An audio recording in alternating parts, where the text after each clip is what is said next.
Good afternoon. Hi, guys. How's it going? Happy Monday. We're back again with our series on enrichment. So today we're going to be talking about why enrichment is important. So last week we spoke about what it is, but now we're really going to try to talk a little bit more about the more practical side of it, as opposed to just the abstract what it is. So I'm going to kick this off by saying we are super excited. I'm wearing my Busy Being a Dog Mom t-shirt. This won't be the color that you guys will get yours in. I'm just too chubby for all the other ones, so we had to make do with this one. But behind me, so this is the pink that your shirt would be closer to. And look how cute that bad dad is. It's so cute. And then here's the cat mom shirt. Man, I'm super excited about these shirts. I think they're just freaking adorable. I do. I'm a little biased, but I really do like them. So make sure you get yours. There's only like 20 days left on Mother's Day. So, if you want to get it before then, that's awesome. Okay. So into what is the big deal? Why enrichment is important.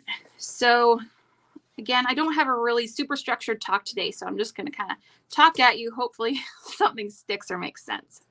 So the main things of why enrichment is important is, one, it reduces stress in our pets.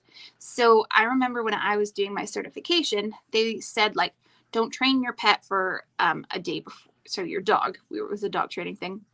Don't train your dog the day before the workshops, and don't train for a couple days after. Just take your dog out, go on a nice calm walk, let them sniff, kind of do their own thing, like really unstructured. So that's just because I read this thing. It said that free sniffing in dogs or cats or whatever is the equivalent to us breathing deeply.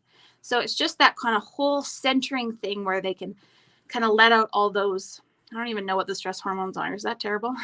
Anyways, they kind of let those all out and just can kind of come back and be centered again. So it's really important that it's not just sniffing, but any type of enrichment can really bring down any dog's anxiety. So if you had a lot of people in the house, or a thunderstorm, like anything that could cause your dog's stress to rise a little bit, it's great to do some enrichment activities to kind of help them lower that again and get back down to baseline. Enrichment is also entertainment. We have nonstop sources of entertainment all around us. We can go on our phones, we can look at TV, we can call a friend who calls friends, you can text them. There's so many things that we can do ourselves, but we have to remember that we need to provide those for our pets. Yeah, you may have a basket of toys that they can kind of go grab and play with, but for anyone that has kids, anyone that has kids knows that just a room full of toys isn't really enough that they'll feel entertained. You have to give them ideas and kind of set some stuff up. Enrichment is also great because it teaches them problem-solving skills. So it's really often that even in training and stuff like that, we kind of make passive learners. So like luring them and stuff. So that means like kind of taking the treat and getting them to follow it. There is nothing wrong with luring. I am a fan of luring. I do it all the time. But it just makes a little bit more of a passive learner. So if they have to kind of figure out how to get the food, if they have to think about it a little bit more, they're learning how to problem solve, and that can translate into a whole bunch of things. So problem solving is a great skill for any pet animal, anything to have, for pretty obvious reasons. The next thing is it tires them out. Everyone knows that a tired pet is a happy pet, right? So we like to kind of get them something that gets them stimulated, and then they can just chill and be happy with us for the rest of the evening. Because like I've said before, they're not meant to just stay waiting for us for 8 hours at home. They need to be doing stuff too. It improves their mental well-being. So again, like we mentioned before, our pets' mental health can kind of be overlooked, but I think it's a really important one that we need to realize, because aggression is an often used word, and that all goes to your pet's mental health, right? So we want to make sure that their mental well-being is taken care of, just like ours, so they can feel sad and stressed and frustrated and all these things. And enrichment can help kind of break that up and make it feel a little bit better. So I just want to come back to that's a dog or cat. Like I mentioned last week, I'm a dog person. So a dog sniffing freely is like us breathing deeply. So it really is centering and just kind of lets them come back down to earth. I just really like that. It really put it into perspective for me that, yeah, there's all this science stuff behind it that we will have someone come on to explain. But I was just more thinking of your pet's point of view of how it just makes them feel, right? We're always seeking those things that make us feel good, and we need to make sure that we have those for our pet too. All right. So another important reason about enrichment is it lets our animals be animals. So I think I'll say it again. Enrichment is important because it lets our pet be animals. I know I said it a little different, but anyways. It's really important because we bring these cats or dogs or guinea pigs, horses, whatever, into our lives, and we get them to fit with our lives. It may not be natural for them to not just take the food that's on the counter or any of the things that we kind of do to get them to mesh well with our lives. We need to reciprocate that and let them be themselves too. We need to set up things where they can just be a dog, be a cat, let any of those feelings or urges or natural behaviors out. So often those will come out in, like we've said before, that those problem behaviors. So your dog chewing your shoe, or your kid's homework, or your cat catching all the pretty birds in your area, right? So those aren't the most desired behaviors that our pets can have, but they are just our pets being pets. So that's why enrichment, us setting up enrichment for our pets, is so important, because we can set up a safe space, a productive space for our pets to let out those natural behaviors without us feeling conflicted because we have to punish them for it or try to discourage that behavior. So it's much easier to redirect something like, instead of digging in the garden, setting them up their own digging area, it's much easier to do that, kind of redirecting that, than it is to just stop or suppress a behavior altogether. I like to talk. Talking is great, but I remember being in school and I would try to talk during a teacher's lesson. And so, they'd say, now's not the time to be talking. So you just kind of have to remember that now's not the time to be chewing or digging, but you get this time to do it. So once your pet gets a little bit more proficient at these things and understands it as you add it to your regular routine, they'll understand a little bit more that it's not that we never want these things to happen. There's just an appropriate time and a place. So, sorry, I just have to cough. So another thing that I wanted to mention was enrichment is not a bonus. I kind of get that sense that the priorities for our dog is feeding, watering, walking, and cleaning up after them. I think enrichment needs to be more mainstream or normalized in a way. It's not, because of all these things that I've spoken about of how important enrichment is for reducing stress, lets them be an animal. What else did I say? Entertainment, all of these things. I think it's really important that we don't think of enrichment as an extra that we do to be really good pet parents, or it's just what like dog trainers or whatever those kind of higher ups do. It's something that everyone with every animal should do. I just feel so passionate about this because, like I said in the previous video, did I say it in a previous video? I don't know. But doing the blog and then doing this, I can't remember what I said to who.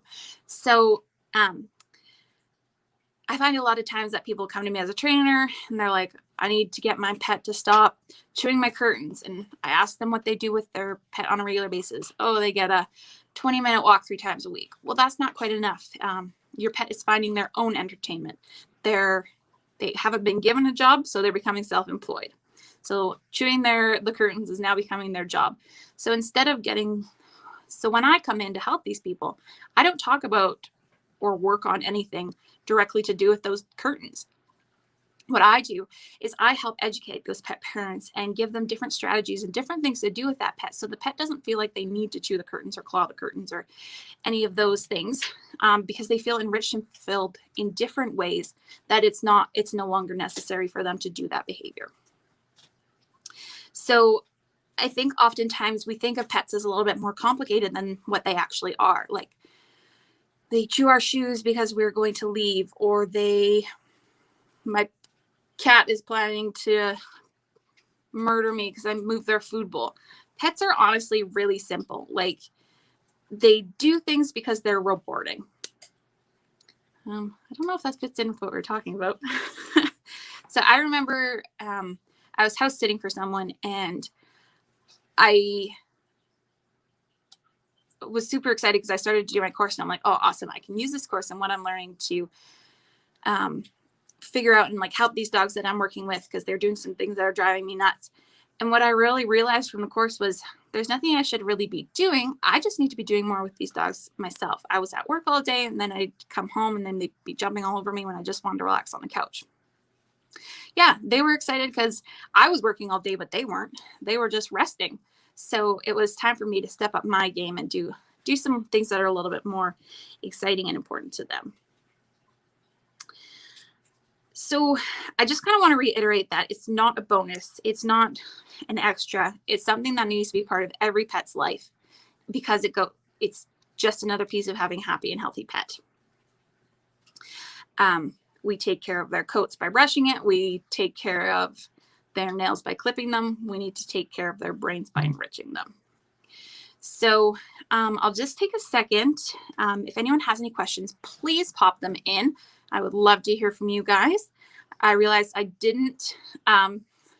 Thank you, Kathleen. I do love my shirt as well. If you want one, you can get it on the website.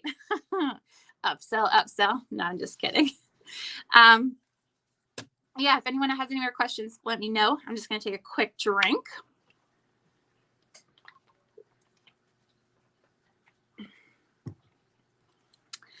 All right, it doesn't look like I have any more. So I just remembered one thing that I did want to mention that I haven't mentioned yet.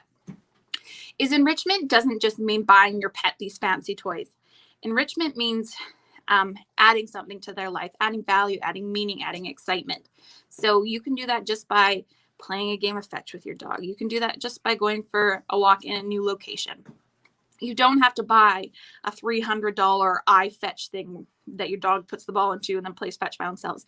All they really want to do is spend time with you. They want to do things, learn things, play with things. They just want to see things. They're kind of like kids, like, what's that? What's that? What's that? Right? So it doesn't need to be anything super fancy. It doesn't need to be anything super expensive. That's why we put in our boxes what to do with the cardboard box, because even if your pet doesn't like anything that's in the box, you still might be able to do something with that cardboard box that your pet will enjoy. So I just really wanted to reiterate like egg cartons. You can do a lot with that. Cardboard box, you can do a lot with that. Toilet paper rolls, you can do a lot with that. I saw someone using their takeout containers from like McDonald's. None of this is hard to find, super expensive. Well, food can get expensive, but that's not what I mean. It's just about connecting and bonding with your pets, letting them have a chance to express any of those natural behaviors. I don't feel like I did a very good job at explaining why it's so important, but it just is. It prevents stuff like excessive licking if your pet is maybe prone to doing that. It's just something really fun. I know that I'm like, oh, I don't want to do anything with my dog once I've gotten home from work. I've just done blah, blah, blah, blah, blah. But then I do something for like 5 minutes with him, and it puts a huge smile on my face because I know he's happy. So that makes me happy. And we just have a great time together. I find my dog, he acts out a little bit more. His recall becomes really bad when I haven't been working on enrichment type things. So if he feels like he's not getting what he needs from me when I take him outside to go to the bathroom or anything, he spends an extra long time checking out every leaf, every blade of grass, anything to try to add his own enrichment to things. So it can be frustrating for me, like, come on, I called you and you're not coming. But he's not feeling fulfilled, and so he's just adding his own entertainment. So I just think it's important to remember that our animals are animals first and foremost. So they're not trying to take over the world. They're not trying to defy us. They're just trying to do what satisfies them and their needs. And so if we can help them along with that, that's awesome. You'll have a much happier and healthier relationship if you can kind of channel that energy into something that makes them feel that kind of wears them out. And so then you don't feel like they're defying you or whatever, because you've helped them kind of let out all that inner energy that they may have. And then you can kind of just be happy and enjoy your time together. I hope that made sense. I hope you understood any of that. Monday is a hard day. I don't know why we do lives on this day. I feel like maybe 1 o'clock is not a good time, but I don't know. All right. Well, if you guys have any questions, let us know. If not, we will see you on Friday for the unboxing of our cat or dog box. For both the cat and the dog box. So stay tuned for that. It's really exciting. And thanks for tuning in. We'll talk to you guys later.